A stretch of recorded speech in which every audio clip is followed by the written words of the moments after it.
Dr. Shiba will commence exactly at 11 o'clock. Yes, yes.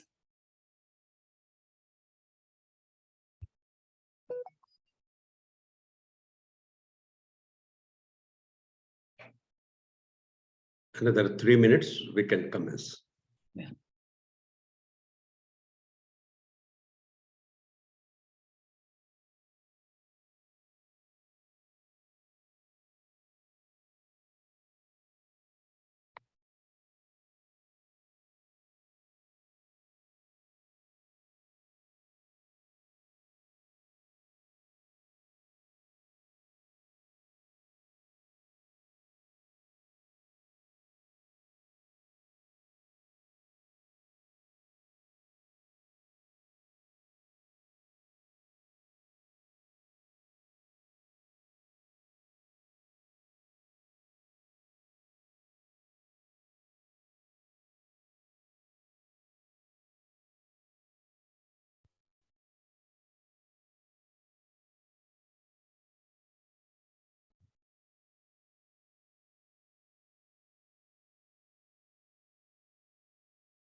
Yeah.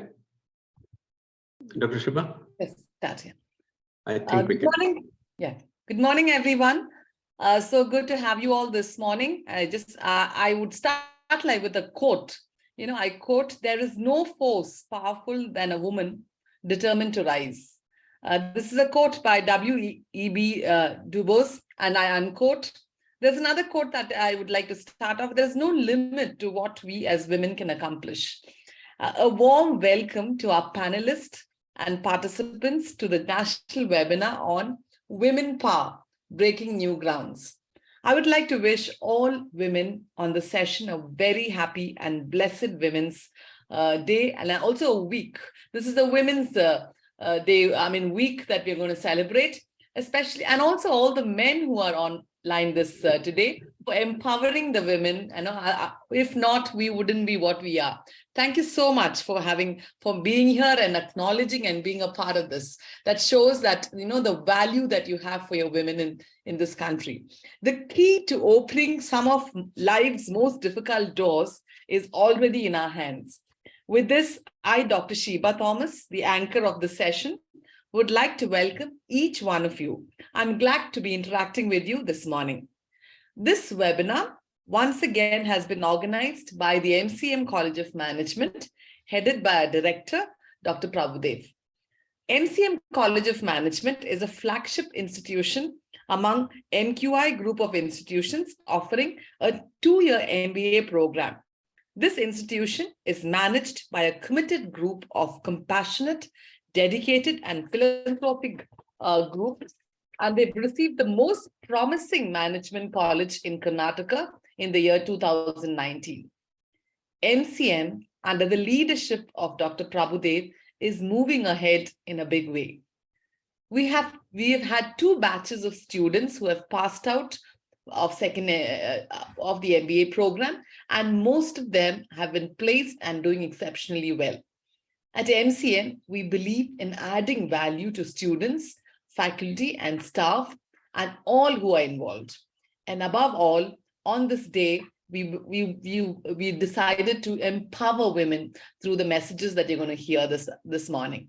Well, coming to our topic today, women's power, breaking new grounds. We have two eminent speakers who are women, who are women at this session. And our first speaker is Dr. Veena Murthy, a Bharatanatyam and Kuchipudi dance guru.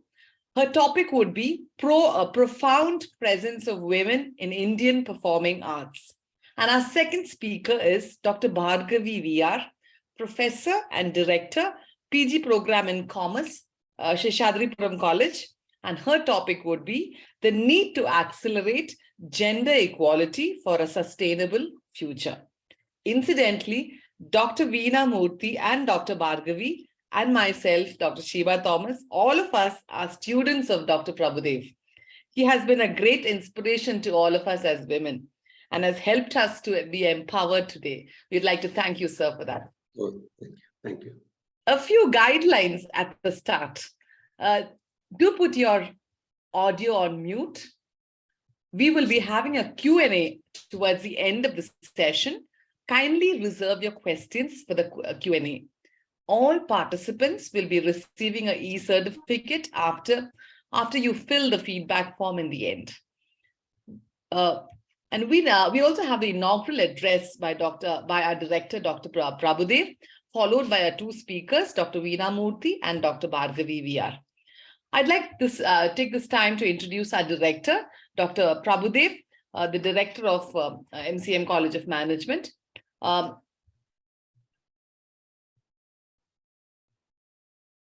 Dr. Prabhudev has over 45 years of academic experience with his PhD specialization in liquidity position of corporate securities in India and measures to impart greater liquidity. He's a certified corporate director, has an MBA, LLB to his credentials. Sir was the professor and head of Department of Commerce and Management, Seshadripuram College, Bangalore, academic dean at College of Business and Economics, Northeast Africa, principal and director at CMR Institute of Management Studies, Bangalore, director at Surana College for PG Studies, senior professor at Christ University, director campus, Presidency College, and presently he is the director of the MCM College of Management, Bangalore. Sir has written 8 books and 30 research papers and 40 articles. A motivational speaker too. We are glad to have you as our panelist, sir, and over to you for the inaugural address. Thank you. Thank you very much, Dr. Shiva. What a wonderful occasion. We are observing Women's Day 2 days before the actual event. March 8th is observed as Women's Day the world over. So today we thought we should come out with a very meaningful webinar to celebrate the occasion. And so we have 2 achievers, and including Dr. Shiva Thomas, 3 achievers on the panel, women, and Dr. Shiva, very modestly, she was recalling that all the panelists, 2 speakers, and the compeer, Dr. Shiva, they were all my students. I'm very proud to acknowledge this fact that my students, they are doing extremely well in their respective domain. And what a wonderful topic. Women power, breaking new ground. And all of you agree with me that there is a huge shift in the way world looks at women. Why? Because women, they have strong potential, and they have huge potential and strength to convert any crisis into opportunity. Because women, they are too good at handling crisis with their agility, endurance, and resilience. And they have proven that they can handle any crisis and they can add value to whatever activities they do. It is not that, we are dwelling too much on gender equality. In my opinion, men and women, they converge very beautifully to ensure that whatever the activities they do will result in very beautiful outcome. The synergy is always there. The convergence is always there. But what is required is to ensure that the contribution of men and women are in good, equal, and acceptable proportion. And women, they ensure that the health of the society is always maintained because they're patients personified, and they ensure that the required equilibrium is always assured in the society because of their inherent qualities. They have certain born qualities. Only women can handle situations better than men. We have seen men should acknowledge without any hesitation. Men should acknowledge, and women are patients personified. There is something very special about a woman who dominates in a man's world. It takes a certain grace, strength, intelligence, fearless, and the nerve to never take no for an answer. Feminism is not about making women stronger. Women are strong. It is about changing the world, perceiving women's strength. There is a saying, Chinese saying, you educate a man, you educate an individual. You educate a woman, you educate the whole society. What a beautiful quote. I love this quotation. That is the power, that is the strength of educating woman, because she has the potential to make a huge difference in the society. And she's the best teacher. She's the first teacher for anyone, because the learning happens for the child while it is still in the womb. The mother teaches the child. That is the impact of mother. And whatever, wherever the women role is there, the mother in the woman is very active. She's so compassionate. She's so concerned.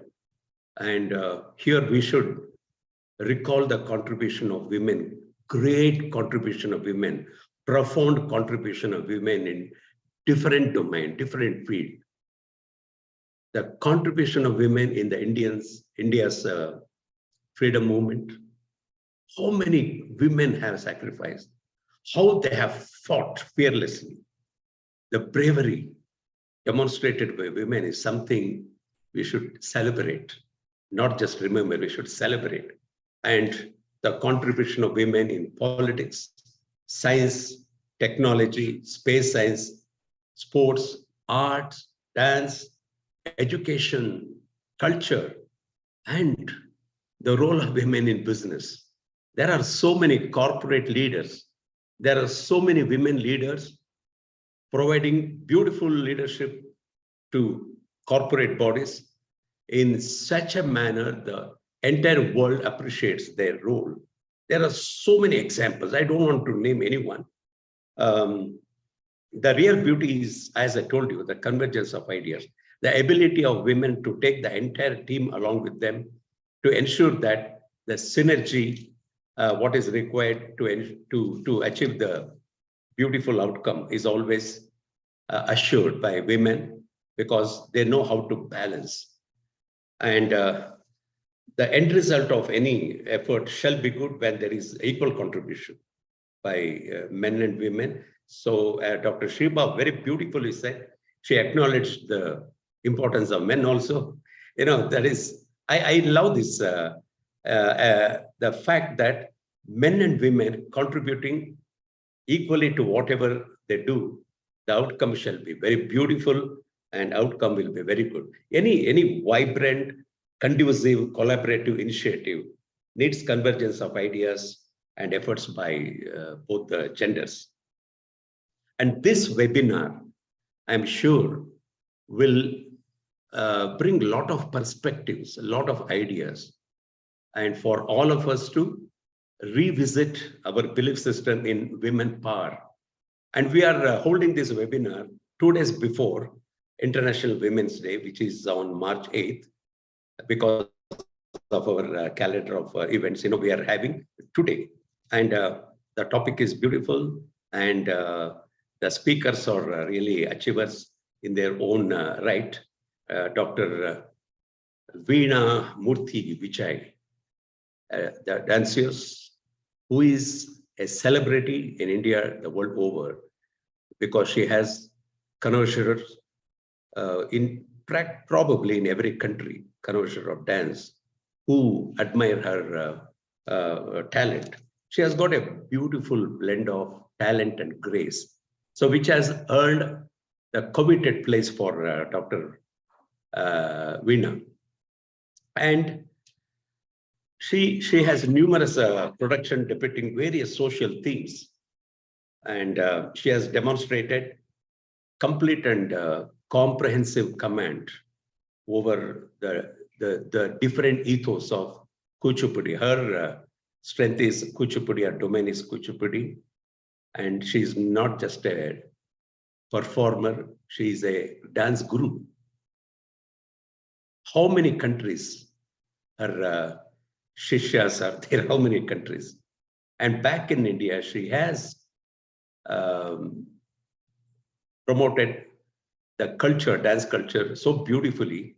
She has started her own school, Sri Rajarashri Kalaniketan. Through that school, she has brought out many art lovers, dance lovers, and she's a great guru.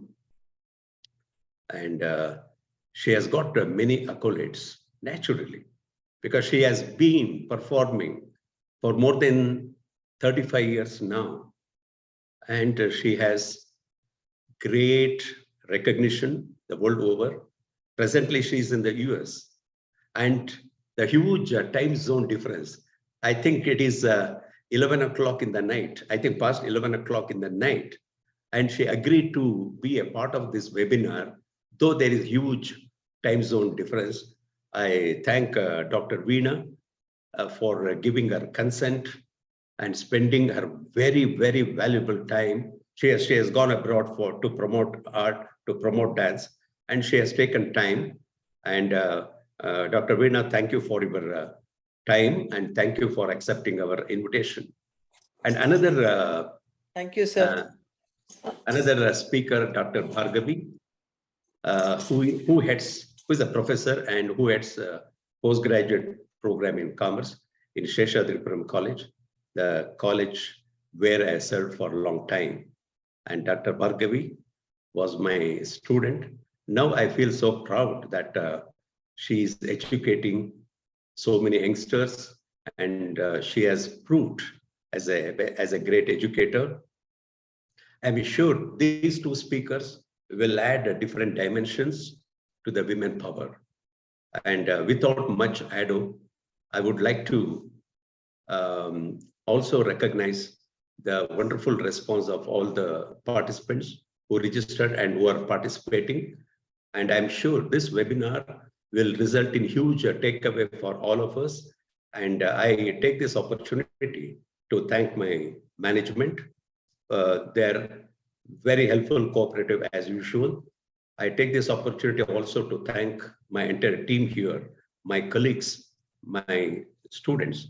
My special thank to Dr. Sheba Thomas for comparing this program. All the very best. Let us now enjoy listening to the great women achievers. Thank you. Thank you, sir. Thank you, sir, for your words of welcome.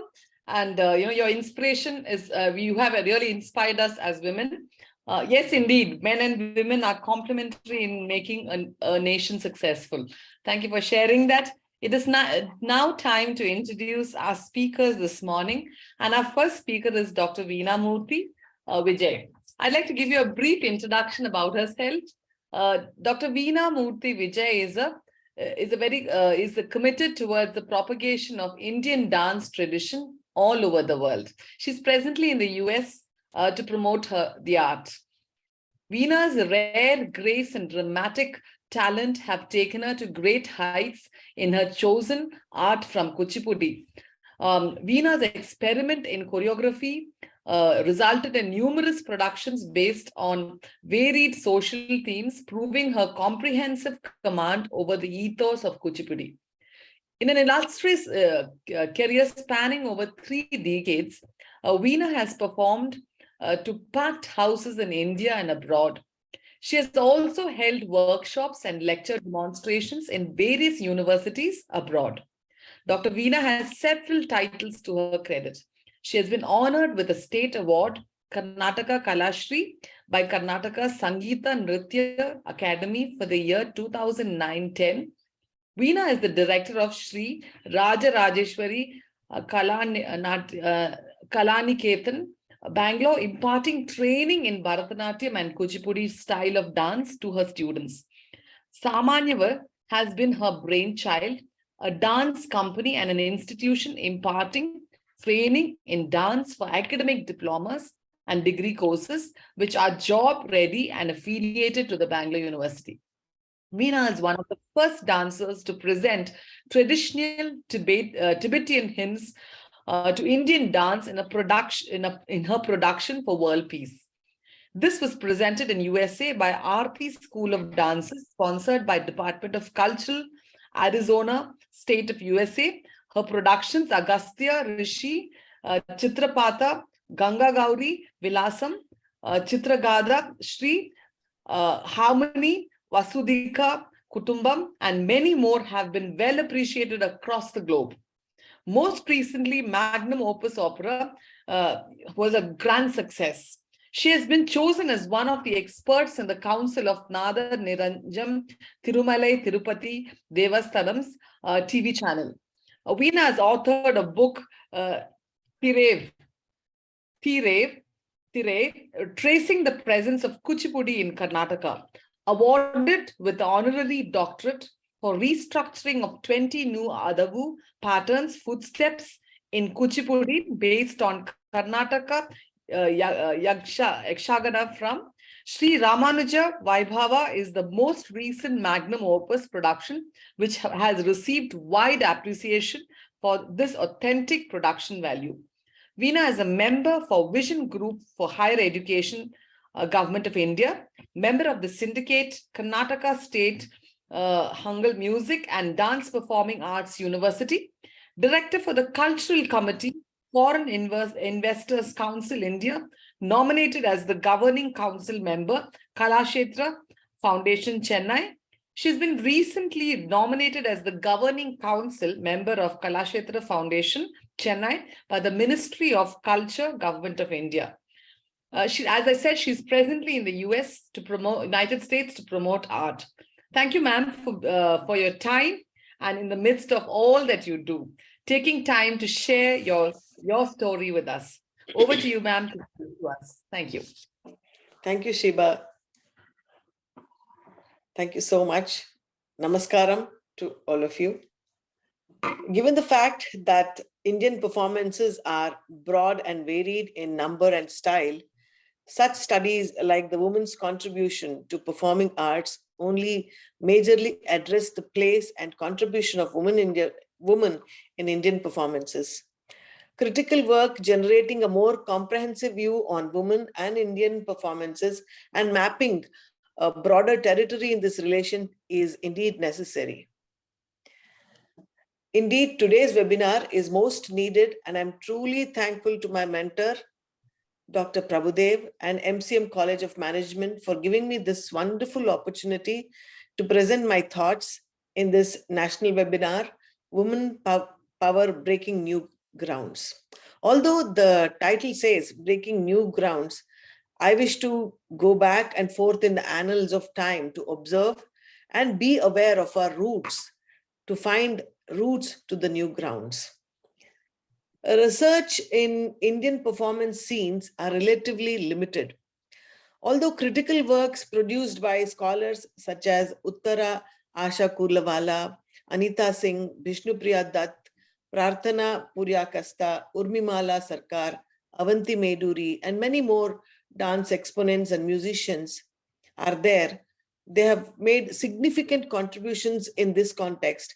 The scholarly work that they brought out focus on specific performance forms such as Ramleela, that is very famous in India, and Bharatanatyam, and the Indian contemporary theatre by women theatre writers, and also the Nachni Girl from Bengal.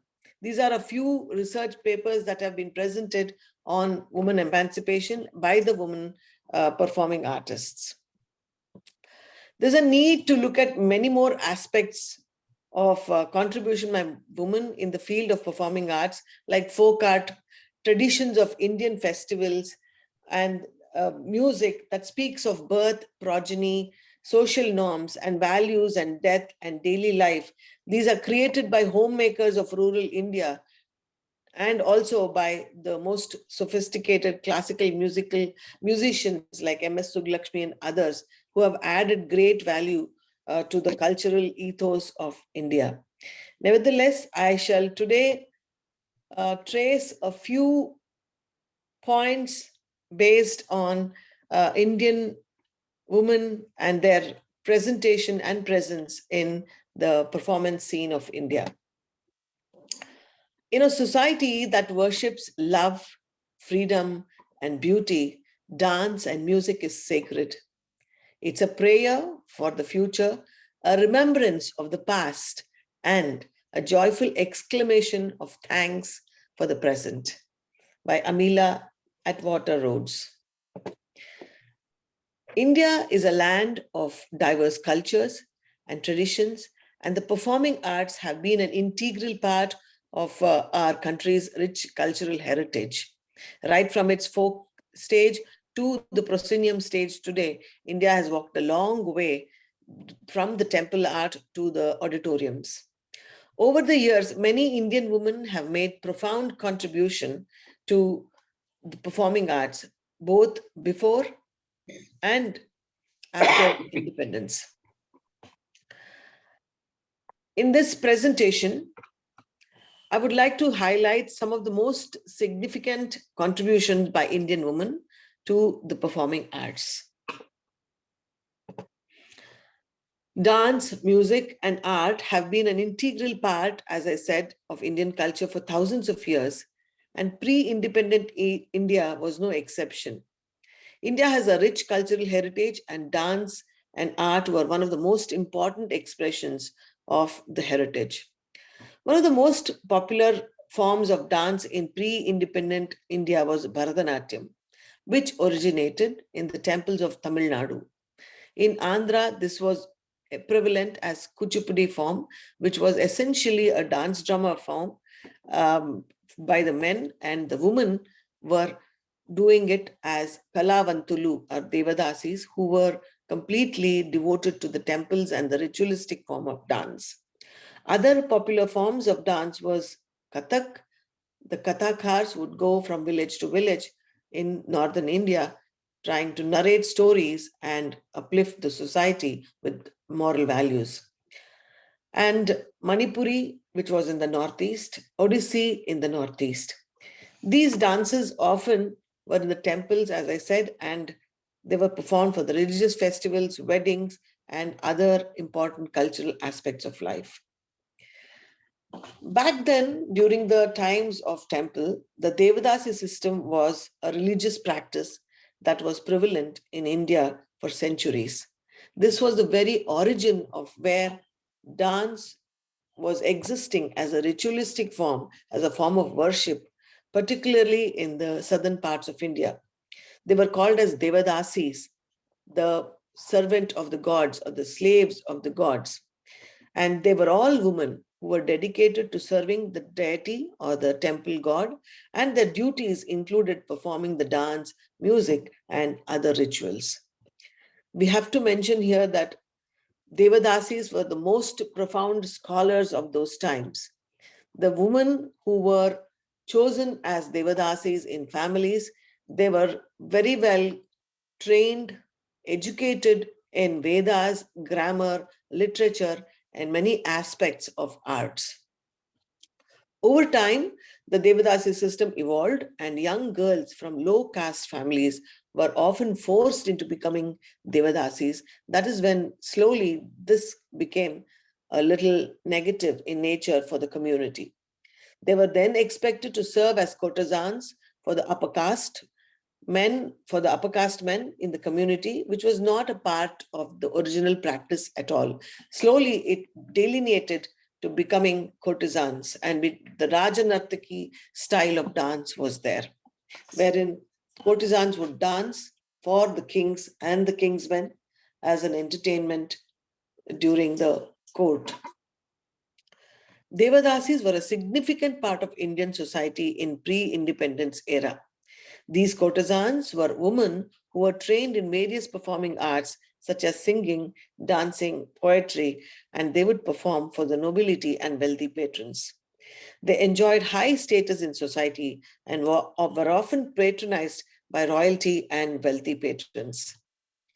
As the concubines and mistresses or second wives of South Indian elites, they were implicated in a larger world of servitude focused on the fulfillment of male desire. This is when the Devadasi system completely diluted from there to the temple ritualistic dancers to becoming the mistresses of certain zamindars. When the kings were gone, the zamindars took over and they started having these Devadasi performances in their homes, and they started appointing them as their own mistresses. They had number of children from them, and of course the Indian court then changed the laws for Devadasi women, wherein the property and other richness that were enjoyed by these Devadasis were taken away by the rules of the British rule, where the male were the heirs to the family wealth, and so the Devadasis were the outcasts by the zamindars. Beginning in the mid-19th century, vociferous social reform movements in South India aimed to dislodge communities of professional dancing from their hereditary performing practices. So this slowly led to people looking down upon the Devadasis, and slowly the performance evenings or performance programs were coming down. Over the next 100 years, their lifestyles were criminalized on the basis of their non-conjugal sexuality, which was understood as prostitution. The Madras Devadasis Prevention of Dedication Act, implemented in 1947, officially outlawed the social ritual and aesthetic practices of this woman. And that is when Indian dance was completely abolished from Indian culture. There were no dance performances and there were no dancers who were practicing the dance. And the Devadasis who were appointed as mistresses by the zamindars became mere housewives, beholding their children and completely in poverty. During the British colonial rule, the British authorities sought to eradicate the Devadasi system, which they saw as a form of sexual exploitation and forced prostitution. The Devadasi Abolition Act was passed in 1947, which declared Devadasi system as illegal and punishable by law. Around the same time, the Hindu Marriage Act came into practice, which allowed a man to have only one legal wife and his wealth and property belonging to the heirs of his wife. This led to Devadasis becoming completely poor and unable to run their families. This brought an end to the Devadasi system. With it, and the future of traditional art forms dwindled. History had its course changed when Rukmini Devi, born into the Brahmin family in Madurai, Tamil Nadu, was trained in Western classical dance and music in her youth. In 1920s, she was highly influenced by our Indian culture, and she became interested in Indian classical dance in her late 20s and 30s. And she began studying Bharatanatyam under the tutelage of the renowned dance guru and Devadasi, Mylapore Gauri Amma, who is one of the most empowered Devadasi gurus even today. She has taught many great dancers like Rukmini Devi Arundhalil, Padma Subramaniam, Kalanidhi Narayanan, and many others. Rukmini Devi's contribution to Indian dance are many. She redefined Bharatanatyam by removing its erotic and sensuous elements and emphasizing its spiritual and devotional aspects. She also introduced new costumes and stage decor by empowering women to learn weaving the Kalakshetra saris that she called it as. She designed special Kalakshetra saris to be worn in cotton as well as silk, and women started to learn weaving and designing the stage and decor and everything. Bharatanatyam became a beautiful, appealing style of dance which attracted a wider audiences. In 1936, Rukmini Devi founded the Kalakshetra Foundation, a school of dance and music in Chennai. This was one of the first academically and job-ready, performance-ready institutions, which was boldly introduced after the abolishment of the Devadasi Act and after the abolishment of dance. E. Krishna Iyer, a very great lawyer, fought the case to bring back dance into the stage and performing arena. And E. Krishna Iyer was a great inspiration to Rukmini Arundel also. The school since then has become one of the most prestigious institutions for the study of Bharatanatyam and other traditional art forms even today. And I happen to be the governing council member of Kalakshetra, which is a true blessing. Rukmini Devi also played a significant role in getting Bharatanatyam recognized as a legitimate art form by the Indian government. In 1954, she was appointed as the member of Sangeet Natak Academy, which is the premier institution for Indian cultural ethos of performing arts. The National Academy of Music, Dance and Drama, and later served as its president. She helped nurture the young talent in the girls by engaging them in weaving Kalakshetra saris and also the making of crafts. Rukmini's contribution to Indian dance continues to inspire and influence generations of dancers and choreographers.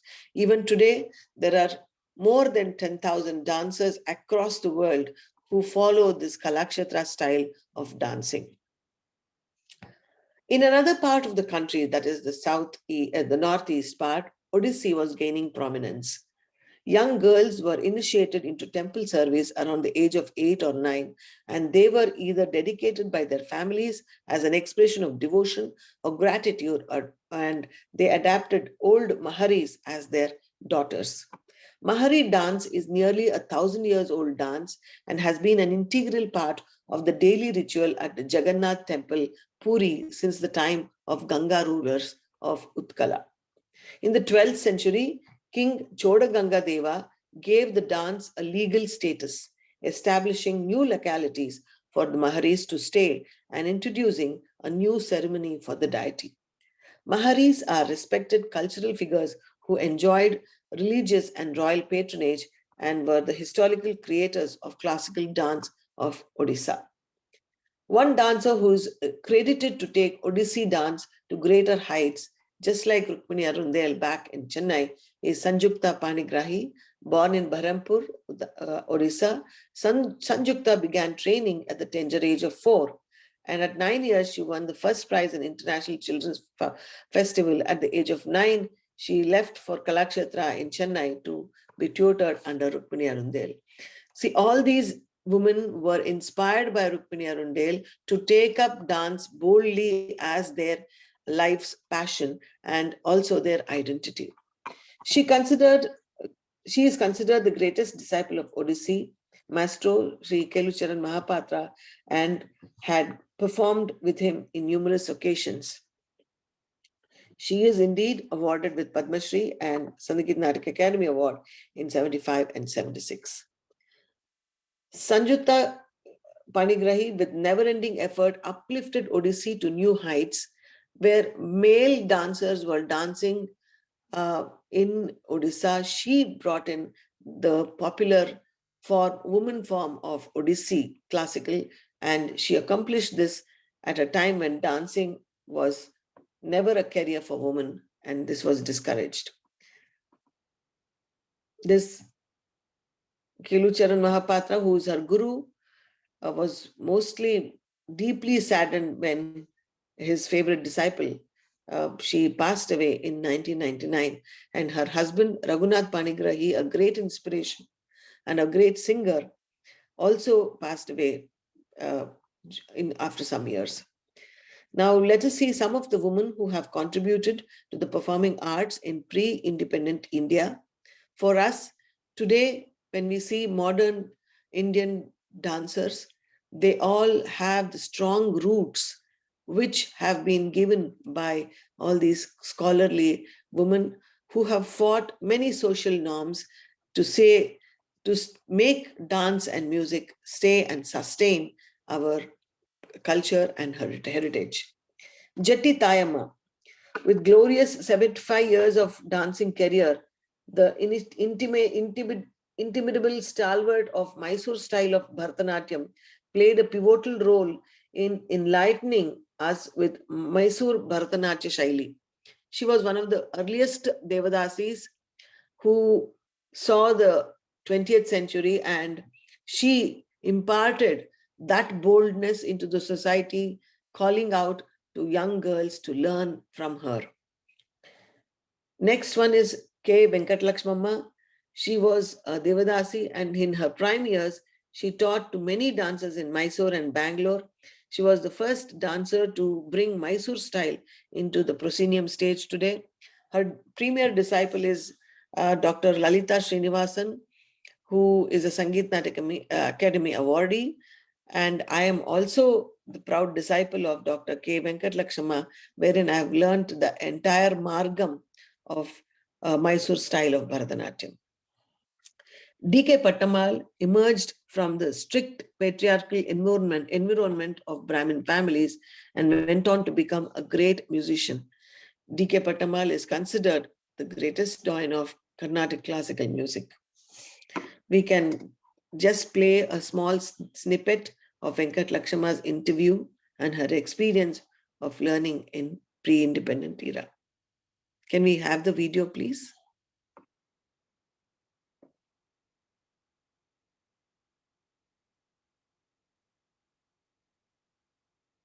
The audio is not heard.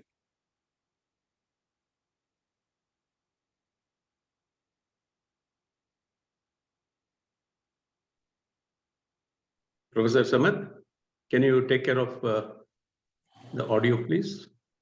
Just a second.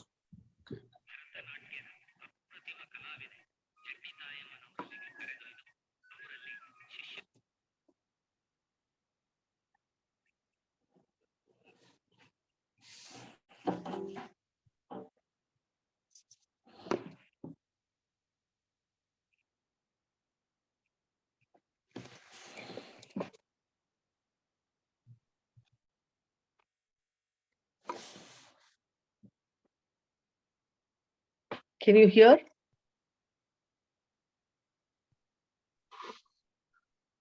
So, is it audible, sir? No. Is it audible? No. No.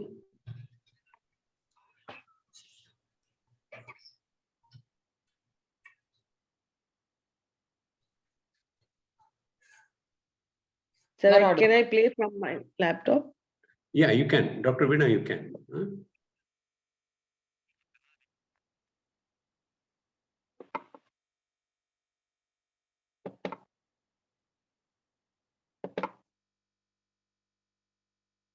Is it audible from my? No. Yeah, it's Just a minute, sir.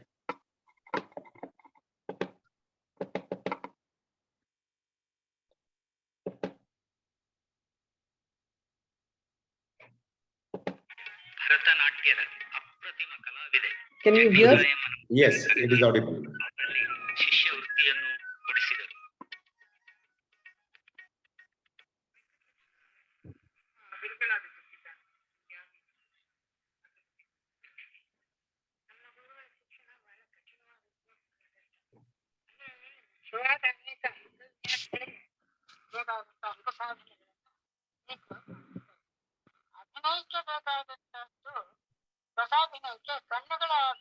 She is Venkatalakshmamma.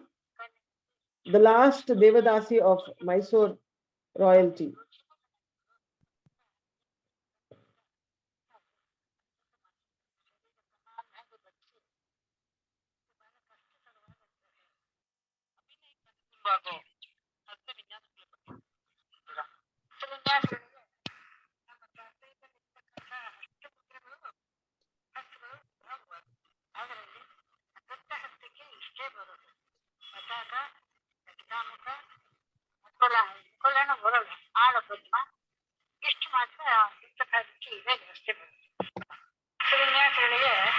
ನಮ್ಮ ಶಾಸ್ತ್ರದಲ್ಲಿ ಇರ್ತಕ್ಕಂಥ ಅಷ್ಟು ಮುದ್ರೆಗಳು ಹಸ್ತಗಳು ವಿಭಾಗವಾಗುತ್ತೆ. ಅದರಲ್ಲಿ ನೃತ್ಯ ಹಸ್ತಕ್ಕೆ ಇಷ್ಟೇ ಬರುತ್ತೆ. ಪತಾಕ, ಕಟಿಕಾಮುಖ, ಮುಕುಲನ Varuna, ಆಲಪದ್ಮ. This is a glimpse into her interview, which has been recorded by the Government of India.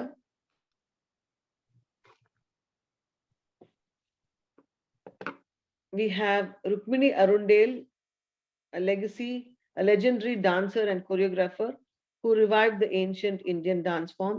We have Begum Akhtar. I'm sure some of you will really know about her and her beautiful, excellent ghazal singing. She was known for her soulful renditions and her ability to infuse emotions into her music. She came out from the precincts of conservative quotas. She came out to perform professionally and made ghazal singing a professional art career. We have Zohra Sehgal, a very, very senior artist. You must have seen her films. In many films she has acted, was an Indian actress and a dancer and a choreographer who was known for her versatility and her ability to portray a rare range of characters on stage. She performed in several English and Hindi plays and also appeared in many films. She was brought up very conservatively, where women were not allowed to even take up theater, and she went on to become a Hollywood actress also. Then we have MS Subbalakshmi. All of you must be aware that our mornings are more blissful and divine because of the Suprabhatam that she has sung, which is eternal and beautiful and most divine. She is a legendary Carnatic singer. She was also hailing from the Devadasi family, and Sri Sadashivan, who married her and gave her the status of respect and saw to it that she came to the concert stage instead of being dedicated to the temple, and she went on to become our country's foremost musician. Mrinalini Sarabhai, wife of the greatest scientist of India, Vikram Sarabhai, she, in the northwestern part of India, took Bharatanatyam to great heights and propagated Bharatanatyam, Kathakali, and South Indian arts in Ahmedabad and Gujarat regions, as she got married to Vikram Sarabhai, and her daughter Malika Sarabhai is one of the most renowned dancers even today. And I had the fortune of learning from the same guru as Mrinalini Sarabhai in Kuchipudi style, wherein a very special dance called Chitranatyam, where a dancer draws the picture of a lion by feet while dancing, which was also a temple dance followed by the priests and Devadasis, which was taught to me, which is a very rare form, and I truly am blessed for that. Then Lata Mangeshkar. Who doesn't know Lata Mangeshkar today? Her contribution is immense, and music in India without Lata Mangeshkar is nothing. She is the legendary playback singer who has sung thousands of songs in various Indian languages. She is known for her melodious voice and her ability to bring out the emotions of the lyrics.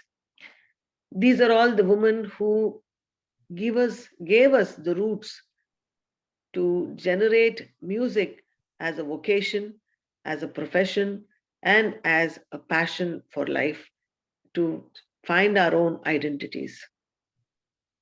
Bala Saraswati, a very senior Devadasi who belonged to the Devadasi caste, but they encouraged her, and the government of Chennai gave her a beautiful status from the Music Academy. And even today, her Krishnani Beganebaro is unmasked, unparalleled with for anybody else doing it. Vaijayantimala Bali from Mysore, she went on to become a great Bollywood actress, South Indian actress, dancer, musician, scholar, and a great golfer. She is a winner in all these areas and aspects of life. Sonal Mansingh, an iconic dancer in all the three styles of Bharatanatyam, Kuchipudi, Odissi, and Kathak also. She's a very great scholar, and today she is a Rajya Sabha member currently in the BJP government. Hema Malini, a young dancer aspiring to become an actress, is successful actress and a dancer and Rajya Sabha member too. Arundhati Nag, a great theatre personality who has brought in many theatre artists under her fore, along with her husband Shankar Nag, and today the iconic Bangalore theatre, Shankar Nag's theatre is there in JP Nagar, which actually holds many theatrical plays. B. Jayashree, daughter of Jayamma, is a very renowned folk theatre artist who has brought in many women artists and also translated some French theatre playwrights into Kannada. Padma Subramaniam created a new ethos and karanas in the system of Bharatanatyam. Shobha Naidu was one of the first women to enter into Kuchipudi, becoming a solo performing art on stage. And previously, it was only practiced by men, donning the role of even female. It was Shobha Naidu, one of the few dancers who brought in the female presence to the dance form Kuchipudi. Yamini Krishnamurthy is senior most Kuchipudi and Bharatanatyam dancer. This is my clipping showing the Chitranatyam, wherein I draw the picture of a lion.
We have one of compositions of M.S. Subbulakshmi.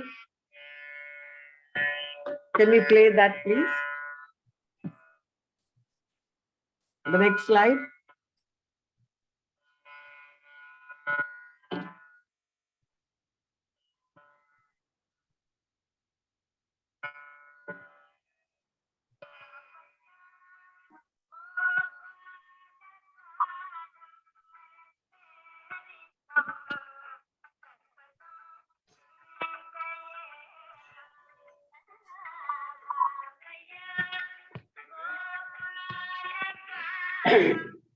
Should I switch off the audio from my end? Yes, ma'am. Can all of you hear?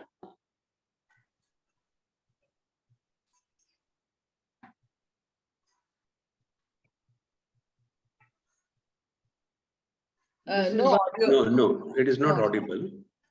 Okay, can I play? Yes. This is one of the documentaries made by Government of India on M.S. Subbulakshmi.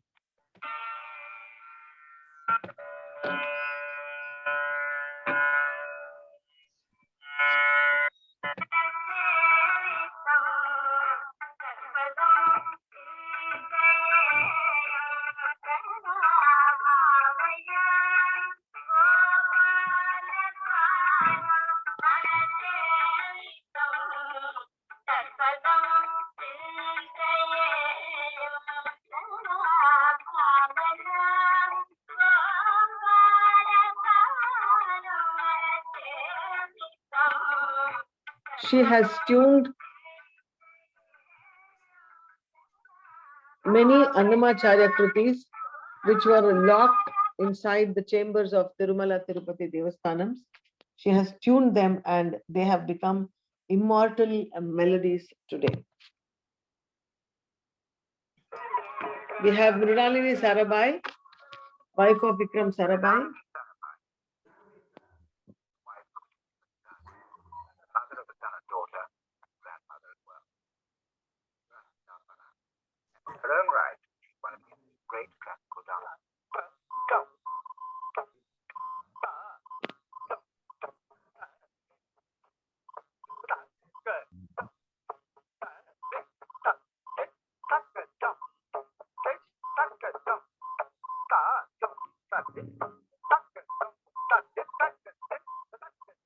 You can remember how very frightened she was. Actually, I feel even more scared every time I go on the stage now.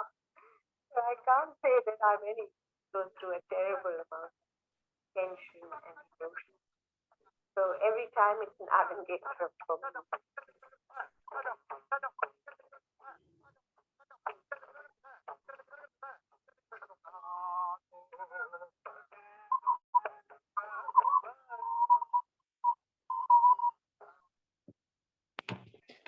See her remarks.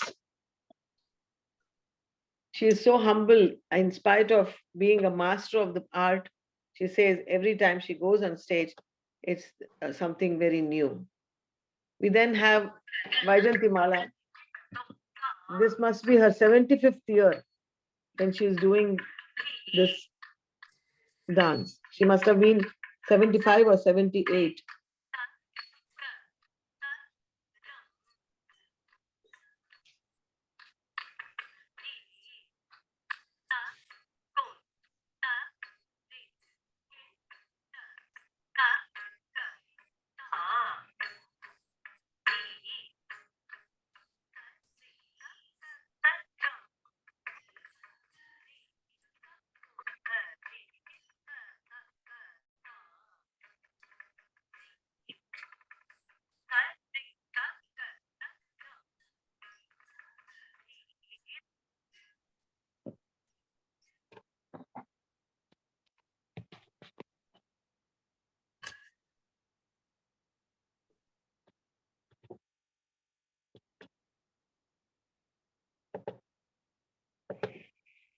The earliest Devadasi dance was recorded in a Telugu movie. They were called as Kalavantulu in Andhra style of dance. And we can see in this Telugu movie, Telugu Bidda, the most authentic Javali has been danced by the Krishna Jyoti. She is today mother of great filmmaker Sai Kumar. Can I play that?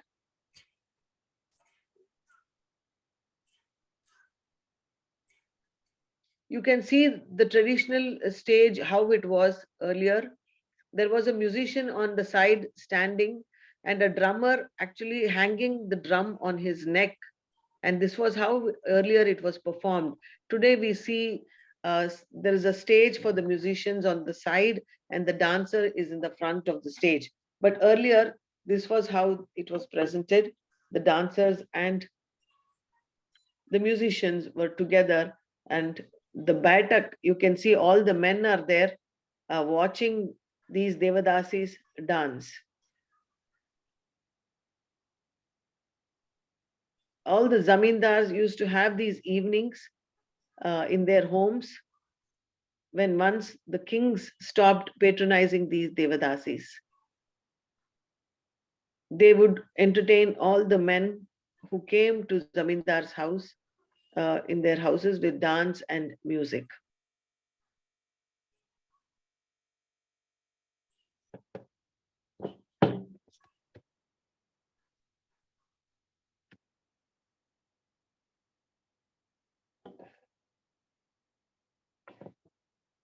Can we stop it since we can't hear it? So here I conclude by saying that Indian women have made a profound contribution to the performing arts. They've broken rules, they've made new pathways and new new roads, inroads for all of us to be empowered today. And today, if I'm coming here to US and teaching and propagating, there are many, many dancers who have come since 1960s, established here. And Ravi Shankar is one of the foremost musicians who made that pathway to America. And they were all very impressed by Indian music and culture. And so we have made inroads, and we are having very good response for Indian performing arts, not only in US, also Europe and Asian countries, and also even United Arabic countries today are open to stage performances by women. So these women have brought performing arts from the comforts of a Zamindar's house to the stage today. Their contribution has helped us to preserve and promote the rich cultural heritage of India, and it has inspired all of us to pursue our dreams and passion towards performing arts. Thank you so much for giving me so much time, and I hope it really brought to light some of the aspects of the Indian performing arts and the contribution made by our women. Thank you very much, sir. Prabhudev, sir. I indeed am truly grateful to you, and I offer all this to my gurus and my teachers who have taught me, and whatever mistakes are is my responsibility. And thank you for it. Thank you, Dr. Veena. It was a wonderful depiction of what a beautiful canvas you provided us, and it was revisiting the greatness of all these performers. Thank you for your wonderful presentation and for your beautiful narratives. Thank you, Dr. Veena. Thank you very much. Over to Dr. Shripa. Thank you again. I mean, on behalf of the institution, I'd like to thank you, Dr. Veena, for your insights and enlightening us on the importance of art and making it so very informative. Thank you for your session. I just want to thank you for taking your time off. And I know it's midnight there, but you just continue to spend this time with us. Thank you so much. And I'd like to go to our second speaker this morning, and over to our second speaker, Dr. Bhargavi VR. And a brief, I'd like to read her profile very briefly. She has an MCOM, MBA and MPhil, PhD and PCDCP from Canada, and FWAP Science from Canada. She's a professor and director, postgraduate Department of Commerce, Seshadripuram College, Bengaluru. And Dr. Bhargavi is an academician with over 17 years of experience in the field of higher education. She's currently the professor and director, Seshadripuram College Postgraduate Department, Bengaluru. She also heads the Center for Global Excellence and has been instrumental in partnering with various institutions and universities across the globe. She has spearheaded in establishing the Institute of Productivity, UK Bangalore Center, and the Center for Social Productivity, the first of its kind in the country. She has to her credit over 11 certifications ranging from innovation, productivity from UK to business analytics and French. Dr. Bhargavi has presented more than 34 papers in international conference, Beijing, Colombia, Malaysia, Bangkok, Tokyo, and UK, and 20 papers in national level conferences. She has to her credit 14 paper publications and has authored 17 books. She has delivered more than 50 invited talks to students, faculty, parents, and corporates in various national and international platforms. She has rendered academic services in varied capacities as custodian, member, board of examiners, and board of studies, paper setter in various colleges and universities. Dr. Bhargavi has professional affiliation with the National NHRD, that is the National Human Resource Development Network, MTC Global, Gandhi Peace Foundation, Youth Hostel Association of India, United Religious Initiative, the URI USA, the Indian Red Cross Society, and was also the member Society of Human Resource Management USA. She's a Rotarian and Rotary International District 3190, her contributing in the space of community engagement and has held several positions. She is passionate about metaphysics and is a Reiki master and soft martial arts practitioner. Dr. Bhargavi is the recipient of the prestigious Fellow of the World Academy of Productivity Science, Canada. So good to have you with us, Dr. Bhargavi. I'm inspired already by reading your profile, and I'm so it's also I've known Dr. Bhargavi way back, and it's really interesting. Great to have you on our as a speaker this morning. And your profile has been excellent, and it's great to hear you. All of us are waiting to hear you. And as we said, your topic today is on the need to accelerate gender equality for a sustainable growth. Over to you, ma'am. Sustainable future. Thank you so much, Dr. Sheba. I'm deeply humbled with the introduction that you've given for a simple reason that it's a platform that I'm sharing with my teacher. And I think this is the greatest reward for any student to be sharing a platform with the teacher. Prabhudev sir, thank you so much for giving me this opportunity. It's always a pleasure connecting with you. Yeah, same thing, Dr. Bhargavi. I'm very proud of your achievements. And I was telling, this platform as two of my former students, speakers, Dr. Veena and Dr. Bhargavi. Dr. Bhargavi, it is now for you to give us the best. Thank you, sir. Thank you so much. It means a lot, anything coming from you. Yes. Ma'am, is my screen visible? Yes, it is. It is visible. All right. So good morning, all of you. And I think we had an amazing and a fantastic session by Dr. Veena Murthy. I think she has just taken us through the past, present, and how bright the future for performing arts is going to be. Ma'am, congratulations and thank you so much for that amazing presentation from your end. It showcases the kind of effort that you've put in this entire process. Thank you so much. I'm really glad to touch upon this topic of gender equality and focusing on the sustainable future of the future generations to come. My opening slide just talks about Mother Earth, our planet, wherein we've been progressing technologically, economically, socially, culturally. So we've been witnessing tectonic shifts and progress in all facets of life. But unfortunately, the concern has been that we have forgotten the planet and the concern about Mother Earth.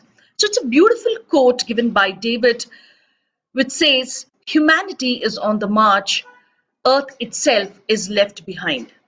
And this is the focus, irrespective of whatever the challenges that we face across the globe, starting from poverty to hunger, to healthcare, to gender inequalities.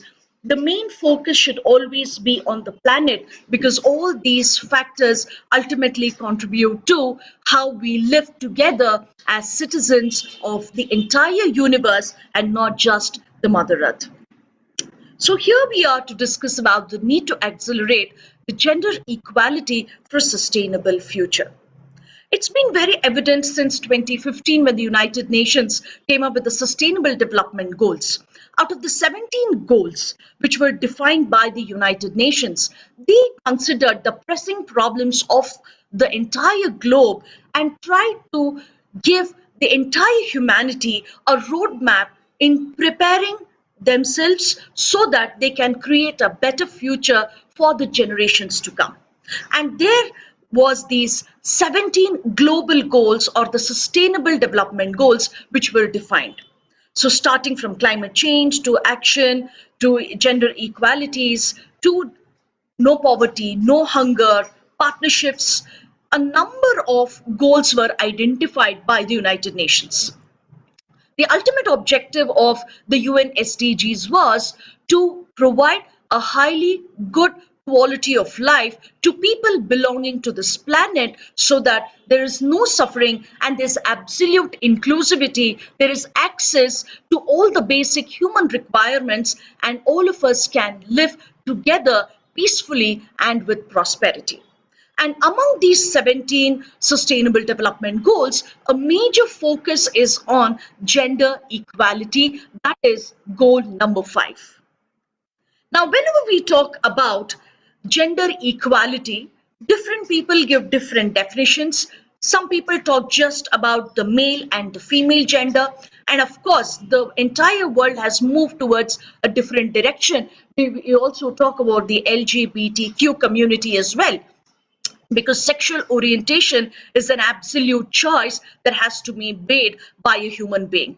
But the underlying principle of irrespective of the gender to which we belong to, there are certain underpinnings which remain the same for all genders. So now when we talk about how do we bring in this kind of a gender equality, then there are certain parameters which help us understand whether we are moving in the right direction. Are there any gaps? Is there any inequality? So to answer these questions, we need to have some quantitative parameters where we can measure and understand what exactly is happening in the space of gender bias, gender equality, and inequality. So we cannot make very loose statements about countries, about organizations making efforts. So the World Economic Forum comes up with a report every year mapping the global gender gap index. Now here it is a globally accepted standard of measuring the global gender gap on 4 parameters. The first and foremost being the economic participation and opportunity provided to people belonging to different genders. Educational attainment. Here specifically I'm going to talk about women and girls. The second parameter being the educational attainment, parameter 3 being health and survival, and parameter 4 being political empowerment. So when data was collected for this global gender gap index, a number of concerns, challenges, and problems were identified. It is very disheartening and disturbing as well to notice what's happening not just in our country, but globally with women and girls. We'll be shocked to see that 1 in 3 women experience gender-based violence in their lifetime. It's a shocking fact. 1 in 4 women experience violence during their pregnancy. It is estimated that 80% of the people displaced by climate change are women. About 11 million girls around the world might be pushed out of school permanently because of the impact of the COVID-19 pandemic, which is a study and a report published by UNESCO. There are about 5,000 honor killings which are reported every year around the entire world. And again, another shocking fact is that women earn 10 to 30% less than men for the same work that they contribute in organizations, and pay inequality persists everywhere across the entire globe. And post the COVID-19 pandemic, women often lack adequate access to funds to cover weather-related losses or adaptation to technologies, and face discrimination in accessing land and social capital. These are just few quick facts about what's currently happening around us, exactly in the society where all of us are a part of. Now, this is a quick glance of the World Economic Forum Global Gender Gap Index of the last year, that's 2022. Now, in this entire index, about 146 countries participate, and based on the regions, they share a report. I've just borrowed this status of the South Asia region, and here we notice the position of India and of course our other neighboring countries like Bangladesh, Nepal, Sri Lanka, Bhutan, Pakistan, and Afghanistan. What is most disturbing in this index is the gender parity, how it is increasing in a number of countries. And you also see that the change which is compared between 2021 and 2022, there is not so much progress in all the countries except for 4, making a slight difference, including Nepal, Sri Lanka, India, and Pakistan, to a very small extent, which is not very much appreciative. Now, then comes our report card of our country. Now, when you look at the ranking, we are ranked 135th. One good improvement in the Indian context is that we were ranked 140, and now our ranking has much improved. We've been able to scale up to 135th rank. But what is the status in terms of political empowerment? We are ranked just 48. Economic participation and opportunities, again, a serious concern, wherein our ranking is 143. Educational attainment, and another serious concern which all of us have to address, is 107th ranking. Health and survival is 146. And again, another fact which talks about the gender inequalities across the entire globe. In 2022, the World Economic Forum estimated that it's going to take about 132 years to close this global gender gap.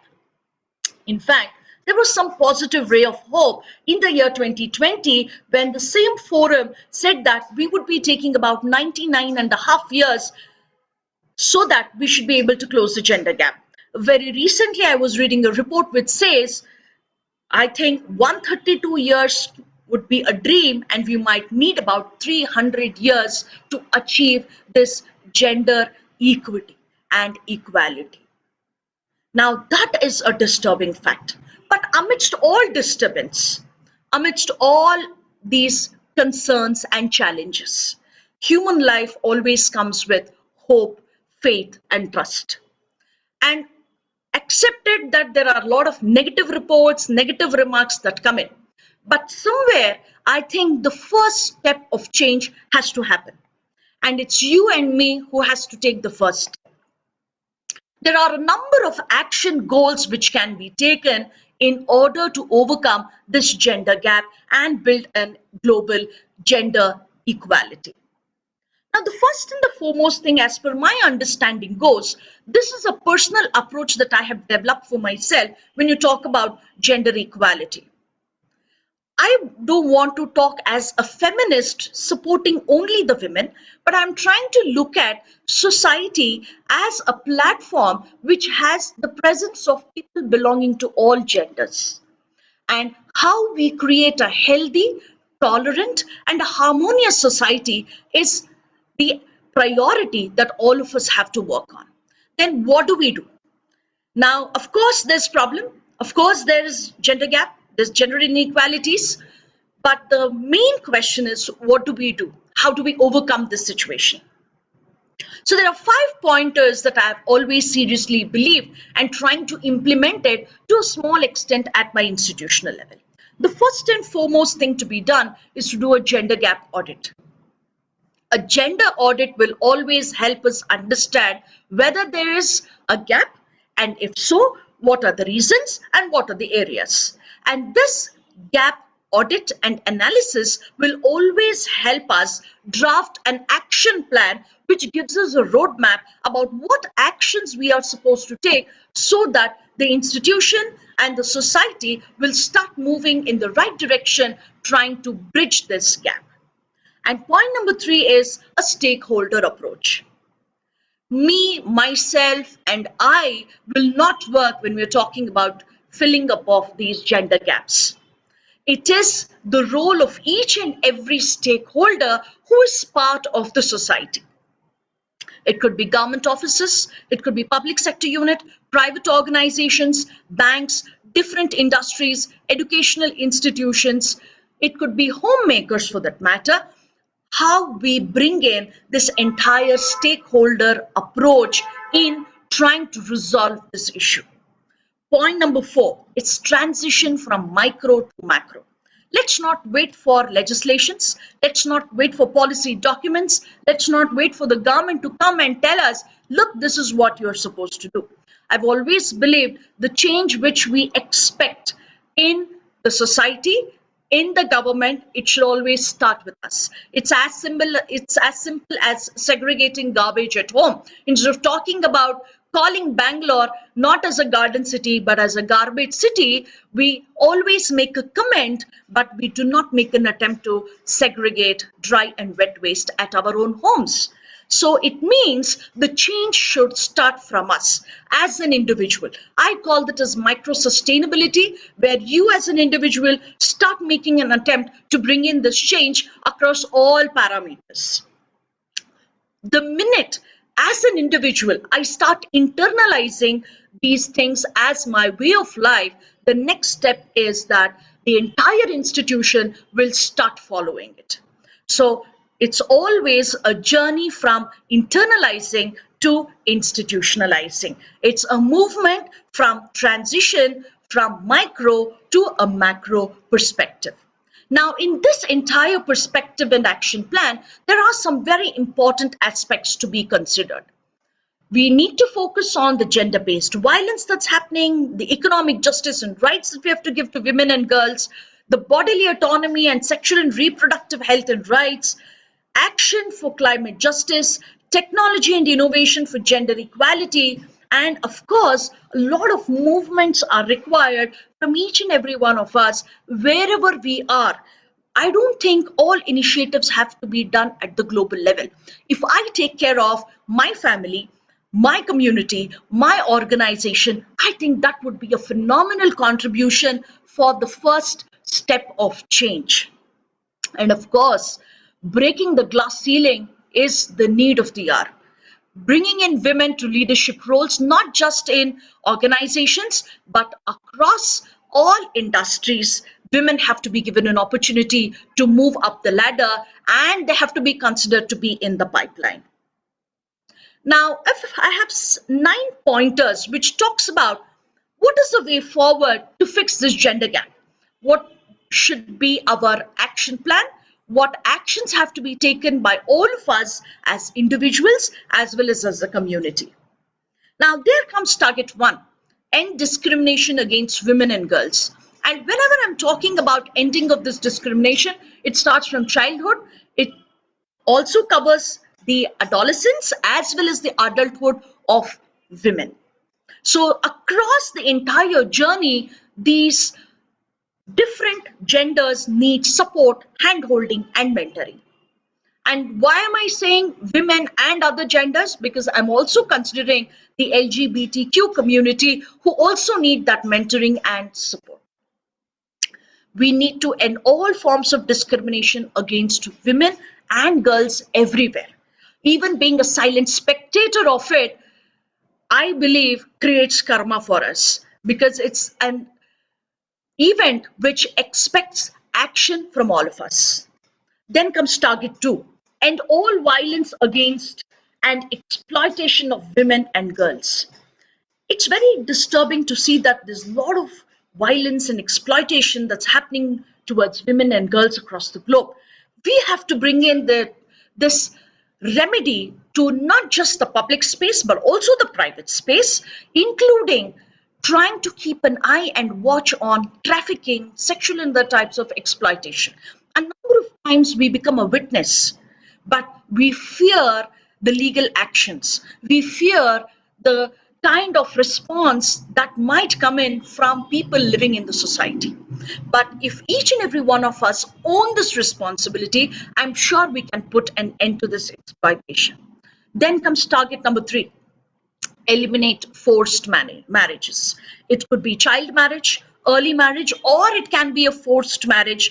I think this starts with the family, with your own daughters and with your own sisters. I think this change must start at the micro level within your family. And definitely this will spread to the next level, that's our community. Then comes target number 4, value unpaid care and promote shared domestic responsibilities.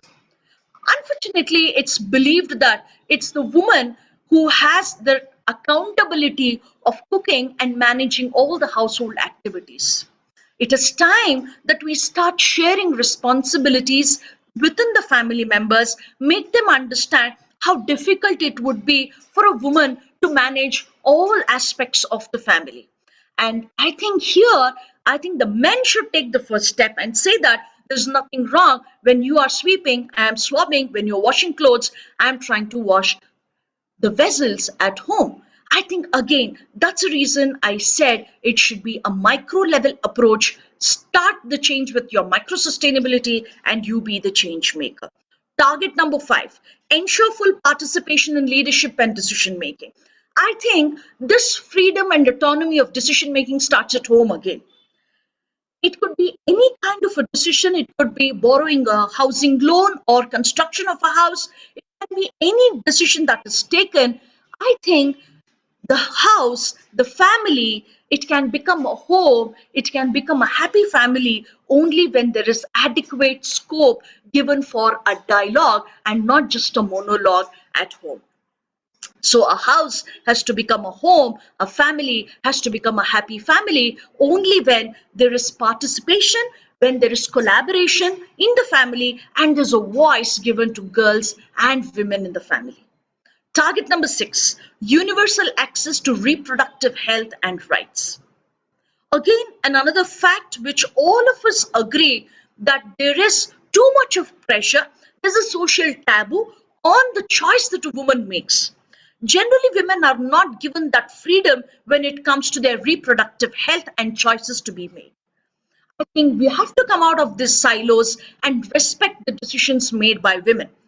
And a number of times we forget that we questioning people, especially women and girls, about their marital status and whether having an extended family hurts people. And I think we should start refraining. So this calls for not just policies, strategies, and action plan, but it calls for a change in the mindset. So we have to move from having a fixed mindset to having a progressive mindset and a growth mindset where we respect women of all gender, all background, and all geographical areas with their decisions. Then comes target number 7. Target 7 talks about equal rights to economic resources, property ownership, and the financial services. We need to have, as parents, I think giving a part of our share to our daughter is her right. We most of the time again have this biased opinion. We are very judgmental about our children based on the gender. I think again we need to break the silos and treat children as children and not based on their gender and give them that economic freedom. Give women the freedom to make investments, own their property, and have the title of the property in their name and bring in that economic freedom. Target number 8, promote empowerment of women through technology. Technology is one powerful tool along with education which can really bring in empowerment of women. I think enabling technology in various aspects for them will help them grow economically, socially, and contribute to the overall development of the country. And finally, the target 9 is about adopt and strengthen policies and enforceable legislation for gender equality. It shouldn't be happening this way, but in some countries, in some states, we have no choice but to bring in some kind of a legislation, make it a policy where people have no choice. We have only 2 choices in front of us. Choice number 1, independently, by using our sense of discretion, make the right choices and move. And in case people are not in that frame of mind, the only possibility is through enforcement of legislations at different countries. These are the 9 targets which basically help as a way forward in accelerating gender equality so that we can have a good, sustainable future. I've always believed in this. Together, we all have the power to learn from nature, create things of beauty, and live a life of purpose. We all have the power to change our world. I don't think we have to be waiting for others to bring in the change forcefully, but we have to be the change catalysts. We have to be the change makers. We have to be the transformational citizens who will contribute to the entire globe and make it a beautiful place to live for people belonging to all genders. Finally, I would like to conclude by saying that we are all in this new world of 4.0, and this world, with its lot of upgradations, lot of changes, paradigm shifts that is happening around us, it requires that all of us develop a catalytic mindset, an ethical compass within us, and harmonious strategies so that we can navigate and sustain towards building good quality of life, a better planet, and an amazing universe, so that we will leave behind the planet which was really, really better from the time that we came in, and we do not leave regret to our future generations to come. Thank you so much for your patient listening, and have a wonderful day. Dr. Bhargavi, Yes, see, sir. now I listen to you. You were listening to me maybe 25 years ago in the Yes, class. sir. Now I had the occasion to listen. I am so proud that you came out with such a beautiful presentation in a Thank you, sir. limited time capsule, and you Thank touched you, sir. upon the entire gamut so beautifully well with your content, clarity and force, clarity in your voice and force. What I found in your voice, that was really, really good. And Thank you, sir. such a forceful speaker speaking on gender equality and all that. You touched upon every aspect. You spoke about the need to have convergence, and any conducive, vibrant, collaborative initiative needs convergence of ideas both from men and women, and so that the outcome will be very, very good, very equilibrium based output.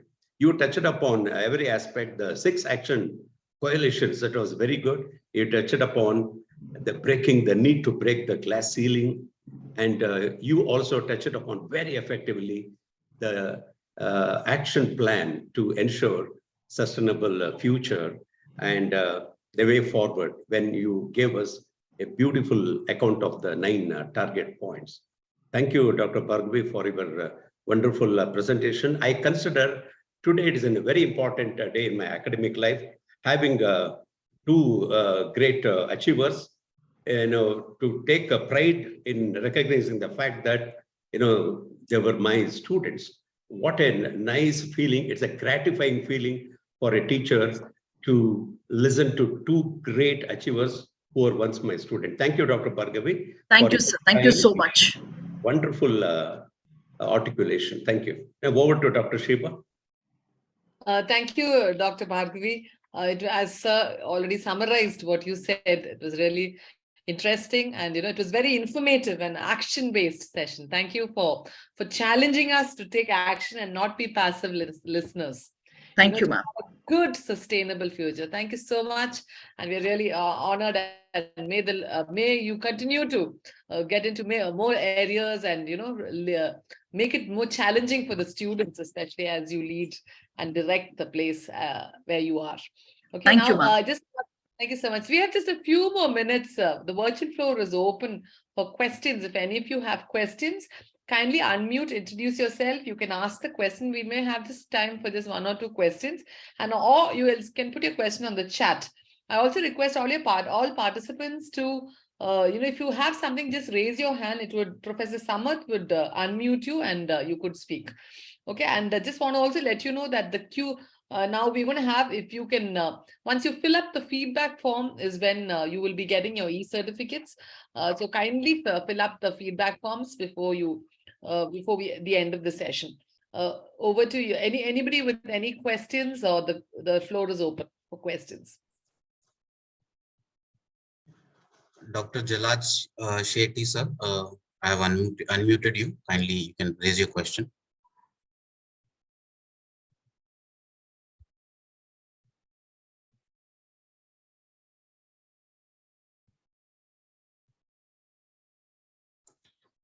V. Bhavani ma'am, I have unmuted you. You can raise your question.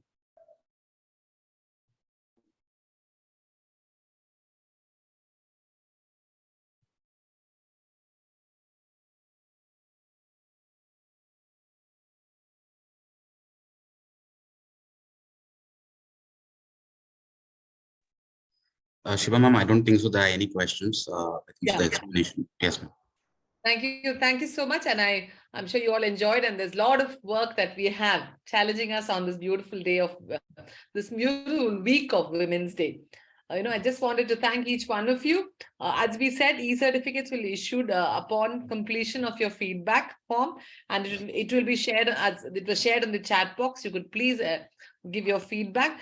Thank you, Dr. Veena and Dr. Bhargavi, for your valuable insights. Most of all, and it's most important for us to thank you as participants. We would like to thank you all. If not for you, a big thank you for making this happen, and you are a part of it. Thank you so much. Also would like to thank the overwhelming response, and it's really been gratifying to all of us as faculty, students, and management of the MCM College of Management. A lot of them worked backstage. I think they're not viewed, but a lot of efforts have gone in. Maybe you're seeing only a few of us in front, but there are a lot of them who have worked backstage, and just want to thank you for them. Have a great week ahead, and signing off, Dr. Sheba Thomas for MCM MQI College of Management. Thank you. Thank you very much. All the best. Take care. The feedback link has been provided in the chat box. It will be accepting responses only for 10 minutes. So I request all of you to kindly send your feedbacks.